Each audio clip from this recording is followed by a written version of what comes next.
Hey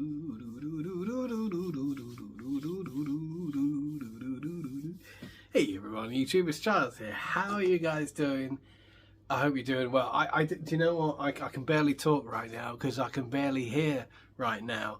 And it's quite late. It's half 11, and I'm worried about like shouting as I'm trying to talk to you in case I'm shouting because I can't hear, and I don't know. Anyway, hi everyone. I've just come back from praying Mantis, and it was like a fucking religious experience, I just wanted to just talk about it and talk about, because as a lot of you guys know, that praying Mantis was like the Everest. I not because they're scary to go to or anything like that, but just because the more I've read about autism and how it's affected my ability to go out and do things that I thought I didn't want to do. I always thought I didn't want to do them, and then the second I understand sort of how my brain works, it gives me that leeway to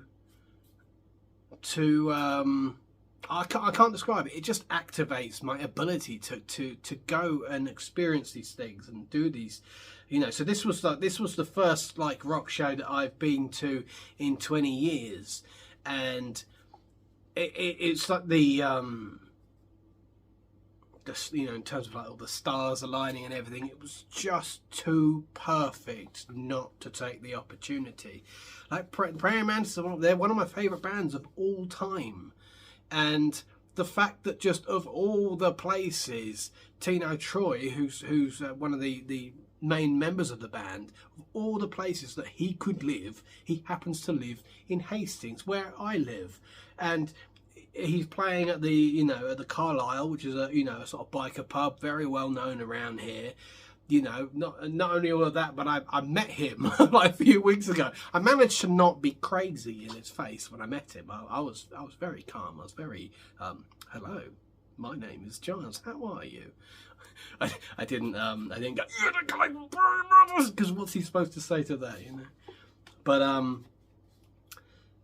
I feel like tonight was like the whole just full circle, and like the changes I've gone through in the past couple of weeks are so massive, and they're having such a huge impact.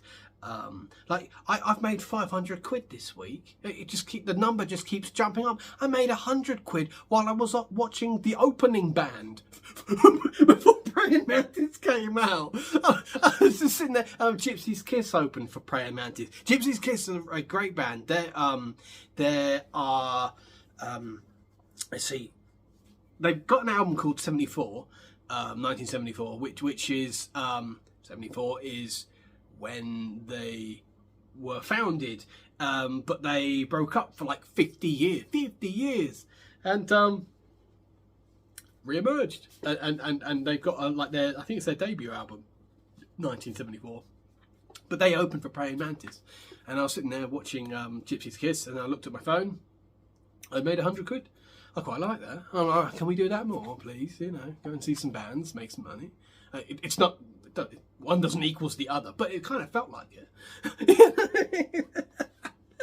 And but they were really good. And just fucking Praying Mantis. The second, because I knew a lot of the songs that they were going to play because of their live album. They had a live album, Alive, and I was looking at the track lists of that and sort of trying to piece together what I thought they were going to play. Like the first track was Captured City. Captured City is one of their oldest songs, so I was like, well, what are the chances they're going to change that as their opening song? Like if it's like Praying Mantis has been around 40 years, like what are the chances they're going to be like, no, this time we won't open with Captured City? I was like, it's going to happen. The second it started, I was just like the electricity was just like running through my body. I was like, oh my god, like I'm here, they're there, and the city is being captured, you know. It was it's just like the best feeling in the world. And I had my friend Dan with me. Dan went with me. Dan, I mentioned him before, Dan Giles. He's also got my name in his name, and he also teaches me guitar. And he's been helping me out a lot, to be honest. Like in terms of like inviting me places and stuff like that. He invites me down to open mic and things like that. And it's definitely helped this whole process. And so I'm very thankful for his assistance with that. But man, they came out with Captured City, and it's weird though because it was quite a Iron Maiden-ish evening. Not because there was any Iron Maiden music being played, but because Gypsy's Kiss was Steve Harris's first band. Steve Harris, the bassist from Iron Maiden. Gypsy's Kiss was his first band before he moved on to Iron Maiden. But as well, Praying Mantis had, historically they've had, I believe it's 3 members, 3 ex-Iron Maiden members in their band at some point. They had Paul Di'Anno fronting. They did a live album. They didn't actually do a main album with Paul Di'Anno. They did a live album with him, which is quite rare. I think you can't find. Well, last time I checked, I couldn't find it on YouTube, which is why I spent a lot of money obtaining the CD. That was a really good album actually. It's like they play like half Praying Mantis songs and half Iron Maiden songs. I don't mean like half the songs. I mean, they play Capture City and just give up halfway through.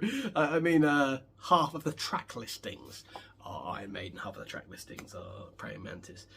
And Dennis Stratton, who was one of Iron Maiden's first guitarists, and I believe, I might be wrong, but I believe they had Clive Burr at some point, which is Iron Maiden's first drummer. Before they got the lunatic known as Nico. So it was kind of interesting seeing those 2 bands paired, and I quite like the way they packaged it. They sort of packaged it because Praying Mantis has been going 40 years. Gypsy's Kiss, they haven't been going 50 years, but they've got a 50-year stretch within them, and so they were like, I think Praying Mantis has been going like 45 years or something like that, and either way, it was like 100 years of heavy metal. Their calculations are correct. My dates might be fucked. So it was, so it was like 100 years of heavy metal between them. Just like Praying Mantis came out with Captured City. And they did a couple of songs from their new album that I don't know that well. But they sounded great. I mean, it's Praying Mantis playing it, and the thing is, I had heard them all, but I just didn't know the words and stuff like that. And then they played a song called "Time Is Time Slipping Away," and I didn't mean to. I really loudly, audibly gasped when he announced the song, which gave Dan a very, very good chuckle. He was like, "Oh, this next song is called Time Slipping Away," and I was like, it's a really good song. And I think it was on their last live album. It's appeared on a lot of their sort of best ofs or rematerializings of their songs. But it's such a good song. It's so good. I'm going to say every song I get across, I'm going to be like, it's such a good song, because it's Praying Mantis, they're all fucking good. They got this song called Standing Tall, which is one of their newer ones, which is like, has like a weird like dance beat to it, but it sounds really good, and it sounds even better live. And for me, I wouldn't shut up about this on the car ride home.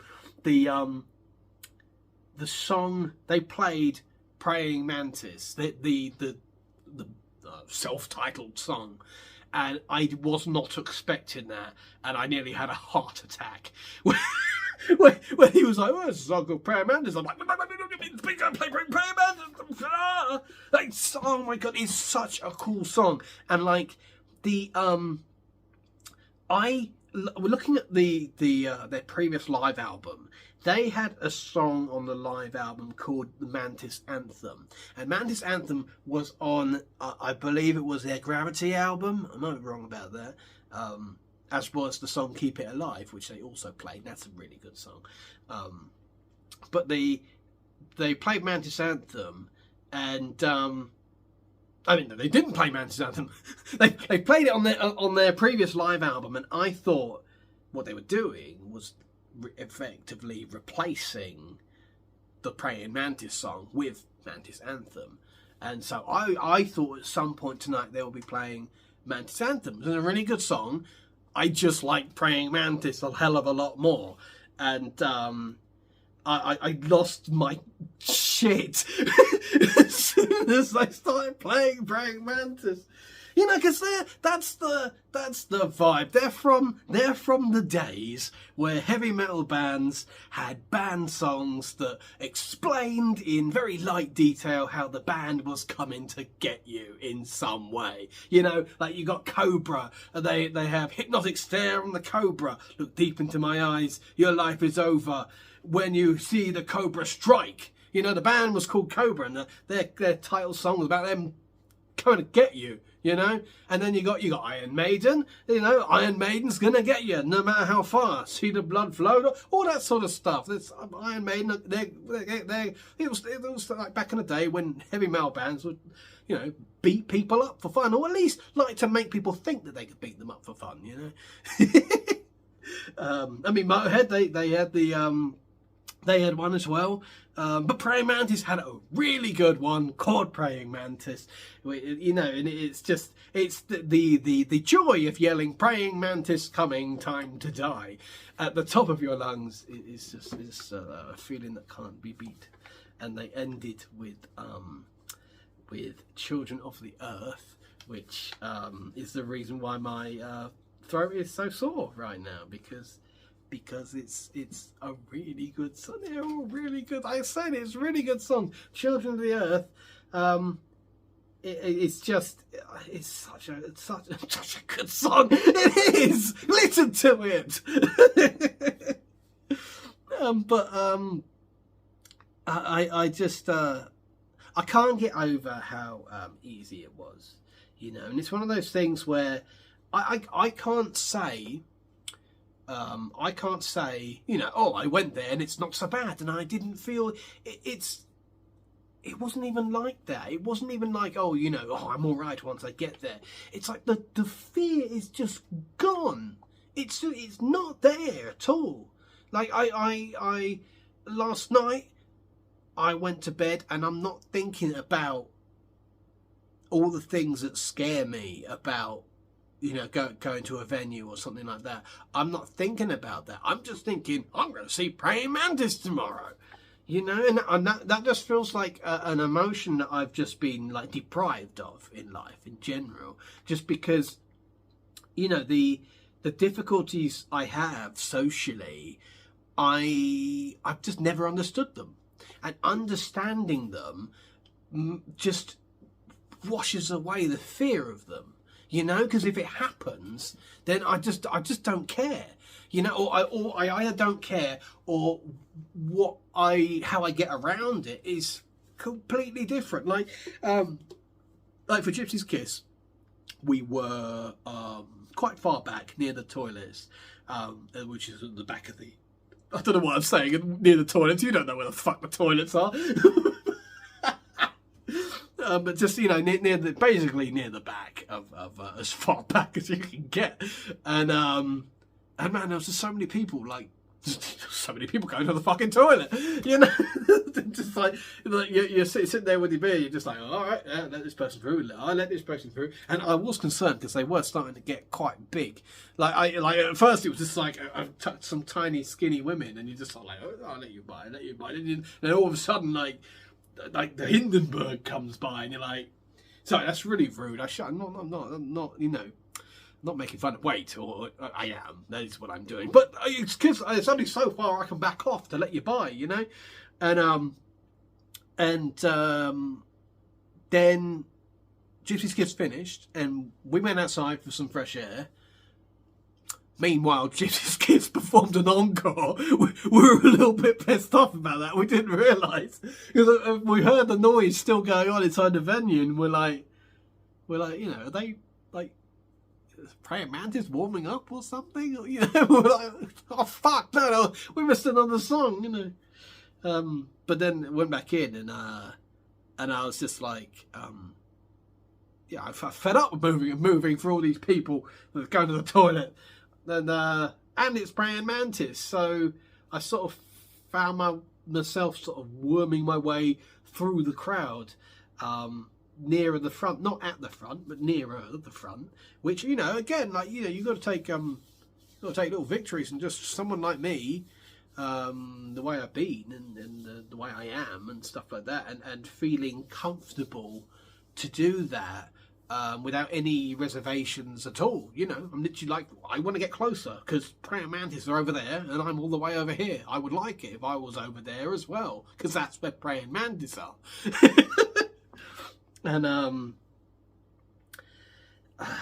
it really was like, you know, I'm like, it's like a fucking religious experience or something. It was a really, really magical evening, and I'm so happy that I went. I'm so happy that I went. And like I feel like the doors are just flung open to just do all this sort of stuff. I find that every time I'm looking up a band, you know, if I'm on their website or something, one of the first things I do is look for their tour dates and see what they're up to. And that's something I've just never done before, because, you know, I'm like, it's not for someone like me, you know, that's for other people, that's to do. And now I feel like it is something not only for me, but it's for me more than a lot of other people, you know. I'm sort of, I don't know, just the sort of the passion and the excitement I feel when I'm, you know, seeing a band that I love as much as them. It's just, it's overwhelming, but brilliant at the same time. And, well, I mean, he lives in Hastings, doesn't he? I mean, okay, the band live in other parts of, I think, like, the two of them live in other countries, but, you know, Tina lives in Hastings. I'm just saying, you know, if the Mantis is going to go anywhere, if it's going to appear in another small little pub at some point, it might be down in Hastings again. And I will be there with bells on. Anyway, I thought I'd share this video with you. I don't know how weird it is or whatever. Man, I got a stamp to get in, and it's just the blue blob. Blue blob. I feel like they were just like recognising the blue blob. Like, they were like, yeah, I see you did stamp me. They're like, blue blob, to go in. Anyway, take care of yourselves, and listen to nothing but Praying Mantis all day. And thank me later. I'll talk to you guys soon. Take care.